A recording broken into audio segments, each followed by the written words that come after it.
Бұдан былай игерілмеген жер телімдері қайтадан үкіметке қайтарылатын болады. Бұл туралы бүгін өңірлік даму министрлігінің бірінші вице-министрі Қайырбек Өскенбаев мәлімдеді. Оның айтуынша, қазір Астана қаласының маңындағы 222 мың гектар жер пайдаланылмай жатыр. Енді осы сынды кәдеге жарамаған жерлерді мемлекет өз қарамағына қайтарып алмақ.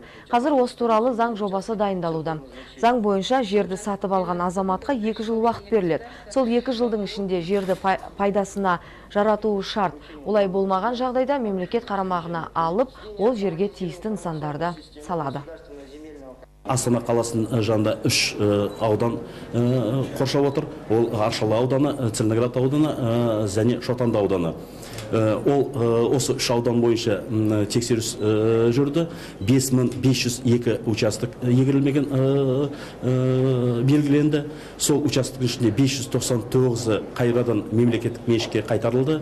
3689 участок иесіз деп танылып, есепке алынды. Ол есепке алды деген сөз, бір жылдан кейін, бір жылдың ішінде олардың иесі табылмаса, ол мемлекеттік меншікке қайтарылады. Осылайша Астана қаласының шетіндегі ауыл шаруашылығында пайдаланылатын жерлер 2014 жылы толық түгенделеді. Игерілмей қалған жерлер болса қайтарылып, ол азаматтардың қара тізімі жасалмақ.